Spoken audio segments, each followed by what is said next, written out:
Stephen Nolan, or of course you can text us 81771. It's all there on your screen. Right, let's move on. Politicians always divide opinion, but surely very few of them do that more than my next guest, the MP George Galloway. A fiery, brave, independent voice, or a dangerous, self-seeking agitator?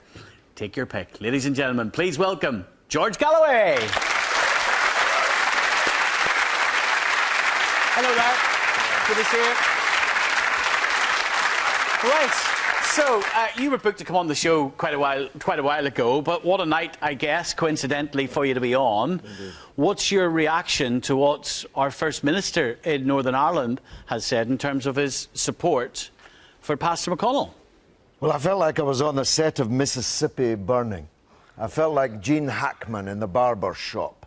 In fact, your staff had to hold me back from coming on and confronting the kind of mindless, ignorant bigotry to which your audience has just been treated. And I really don't think you should underestimate just how grotesque that first item was. A YouTube classic, and not in a good way.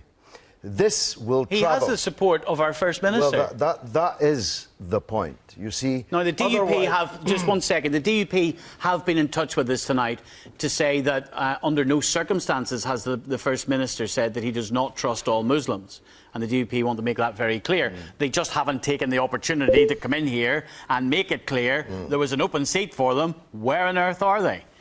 Well, you see, otherwise it would just be the case of a embarrassingly foolish old man who thinks that Muslims follow Sharara law, a word that he mispronounced at least 11 times. He's got a lot of support. Well, otherwise it would just be that.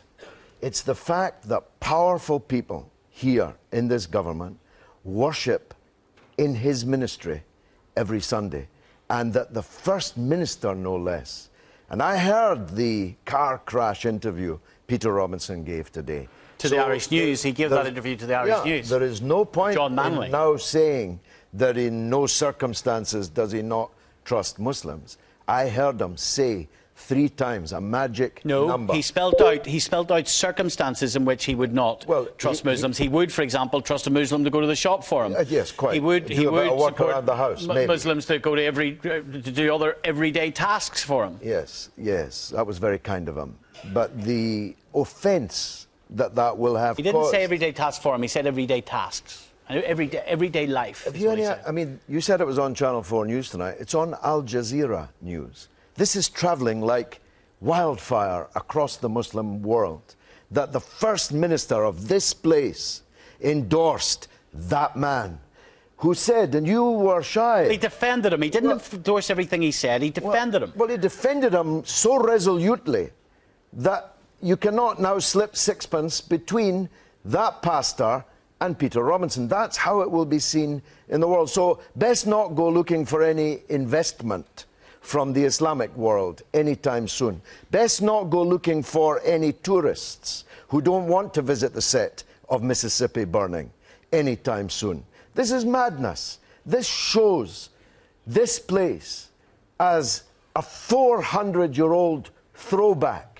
I mean, what would happen if David Cameron said something similar? He'd be already out. If any minister or any shadow minister in Britain had said what Peter Robinson said today, he would already have resigned or been forced So hold on a second. to do so. So a First Minister isn't allowed anymore. Some people might admire him because he has stood up and he has defended a man under pressure. He's defended a man who you don't know, who I don't know, who he has known for 20 years. I'll tell you what he's also defended, something that you share with him. He's defended free speech. Well, it's not... You're a big advocate of free speech. Not hate speech, I'm not. This pastor said Muslims... Pastor denies it's hate speech. The police haven't even contacted him. Well, that speaks volumes too. This pastor said Muslims were the spawn of the devil. Do you get that? The spawn of the devil. He said the faith. He didn't say Muslims. He said the faith. He said Islam, the Islamic faith. That's a distinction without a difference. Well, people from different religions argue about religion all the time. Do you think the Bangladeshi shopkeeper or the Pakistani doctor here in Belfast or elsewhere here in the north of Ireland makes that distinction? He believed that they were talking about him, not their faith abstractly. And if something happens now, if a hair on the head of any of the 4,000 Muslims here is now harmed, who do you think will be blamed? And how big a story do you think that that will be? And Peter Robinson, our First Minister's made it clear he does not support violence. Well, he's made it very clear. That's somewhat problematic in itself, but I don't want to intrude on Irish political matters in this discussion. He had the opportunity to finish this story today. He could have said, actually, I don't agree with the words that the pastor used, but he's a decent man. I've known him for 20 years. But I would never have used that language. He could have done that. Is there not an issue with the Islamic faith, George? Is there not an issue that some people who adhere to an interpretation of Sharia law support a woman in Sudan being given 100 lashes and executed because she's committed adultery? No, is that not an issue? We should denounce it, but it happened in Sudan. It has nothing to do with the Muslims in Britain. And you're telling me there would be no Muslims in Britain who would follow Sharia law, who would support that? I know of no Muslim, and I represent tens of thousands of them in Parliament. And there's no issue... I know of no Muslim. I defy you to produce one. And there's no issue of Islamic extremism in Britain? Oh, there is. None? There is. And this man you had sitting here is one of the leading men who condemns it. And I condemn it. There is Islamic extremism. Do you think the pastor's words and Robinson's support of them will help or hinder Islamic extremism in Britain? Will it make people more fanatic, more angry, or less fanatic and less angry? This was a grossly irresponsible interview Peter Robinson gave this morning. He set fire to an issue that would have actually died out, would have just been put down to another crackpot pastor in Northern Ireland. Is this about you and your Respect Party? That's what it would have been done. That's what it's being done. And by the way, this is about you and your Respect Party courting the Muslim vote. Is that what's going on here? Listen, I'm of Irish Catholic background. I used to hear these pastors... I don't even know if you're a Muslim or not. I don't know. Are you? I don't know. It's none of your business what I am. I'm telling you this. There were plenty of pastors here used to talk about Catholics in that language. Used to call us the spawn of the devil. The Pope, the Antichrist. Most people in Britain thought that the north of Ireland was getting away from all that. Thought that the peace process was bringing you into the century the rest of us are all in. Peter Robinson just tore all that up today. I'm telling you, that's what happened. Well, this story could go away, couldn't it? Well, it was on British national news tonight. I'm telling you, it's on the news all over the Muslim world. And if we're unlucky, they'll be clipping the Nolan Show right now for tomorrow night's news. Here's someone talking about Sharia law. Sharia law. He doesn't even know the words that he's denouncing. He knows nothing about the religion he's smearing in such a comprehensive way. That dignified young man that sat opposite him was a hero. So why do you think he has so many supporters then? Well, that's the worrying thing. How many supporters? Is that not a democracy? Well, I think that decent Christian Protestant people should disassociate themselves wholesale and quickly from this fanatic that you had on here. There's a guy here who wants to speak to you. Go ahead. Yeah, go ahead. Grey shirt, go ahead.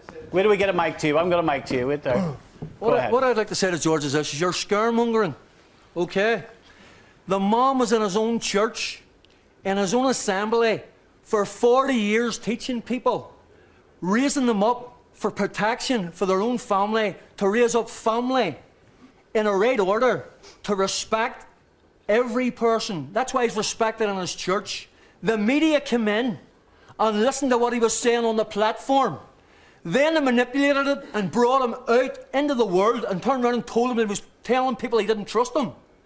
Trust. No, we didn't. Hold on a minute. Listen. No, Trust has to be built. I'm sorry. You listen. The media didn't tell him anything. The media asked him. No, the media manipulated him. By the way, the media manipulated everything he said. By the way, he was talking in context of a theological sermon. Can we talk rather than just shouting over each other? This whole audience. One second. You need to for to hate Christians. Right. And I'm telling you now, the Christians are starting to stand up. we're not having it no more. Right, okay. It's as simple as that. All right. And so do you mistrust all Muslims? Trust is built through knowing people. Right, so he doesn't... No, hold on, listen. So how do you trust Pastor McConnell? Why don't you go to his church for 6 months, then come out and tell me he's a bigot? He's not a bigot. He's a man of God who's turned around and brought Catholics and Protestants together here for 40 years. George is a scaremonger. Everywhere he goes, he wants media attention. He wants to turn around and get his face on TV. Okay. He's a scaremonger, and that's all he's here doing. Okay. Away back to Britain. Thank you very much. As far as I can see, there's only one person shouting here, and it's you. You can, of course, reply to that. The mic's gone. The mic's gone.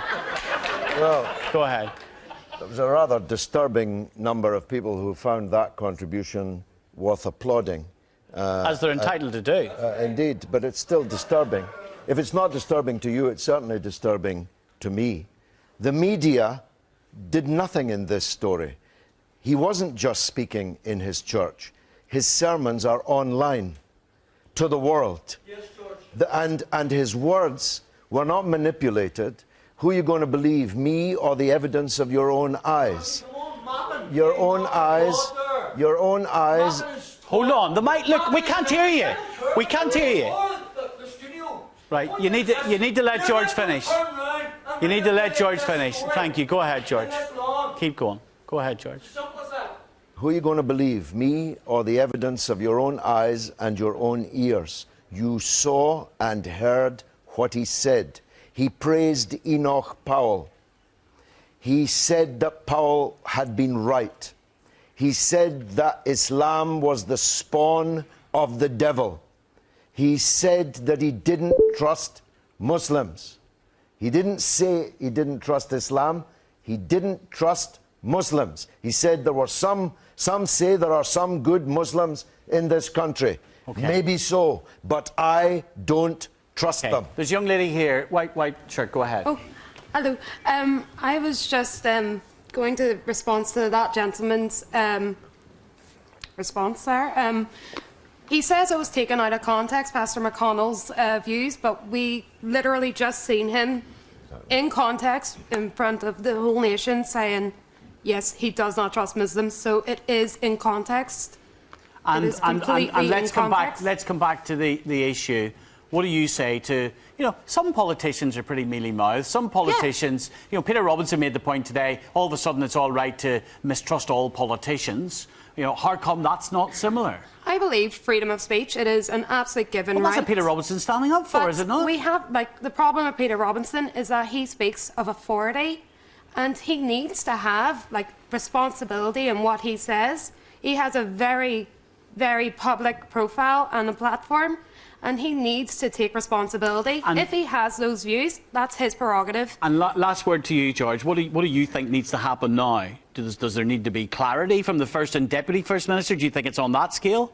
I think unless Peter Robinson comprehensively withdraws the things he said this morning, then he must be deemed not fit for office. Now, I must tell you, I always thought... Well, that's for the Northern Irish public to decide, isn't it? Not you. Well, it is. Ballot box. It is, but as far as I know, Peter Robinson wants Northern Ireland to be part of the United Kingdom. As a member of the United Kingdom Parliament, I'm telling you that the overwhelming view in Britain, if not here in Northern Ireland, is that this man is not fit for office if these are the kind of things he's going to say. Here's my final question, because we're out of time. It may be a case at the next general election, who knows what way that'll all churn out, but it may be the case that the Conservatives, that Cameron would need the DUP support. Can you see David Cameron taking flak now across the water if he aligns himself or joins up with the DUP and some guys because of how it would be interpreted, or not? Will it be gone by then, a year down the line? Well, a year will go past quickly enough. I think it would quickly come up again. But David Cameron's fate is of no interest to me.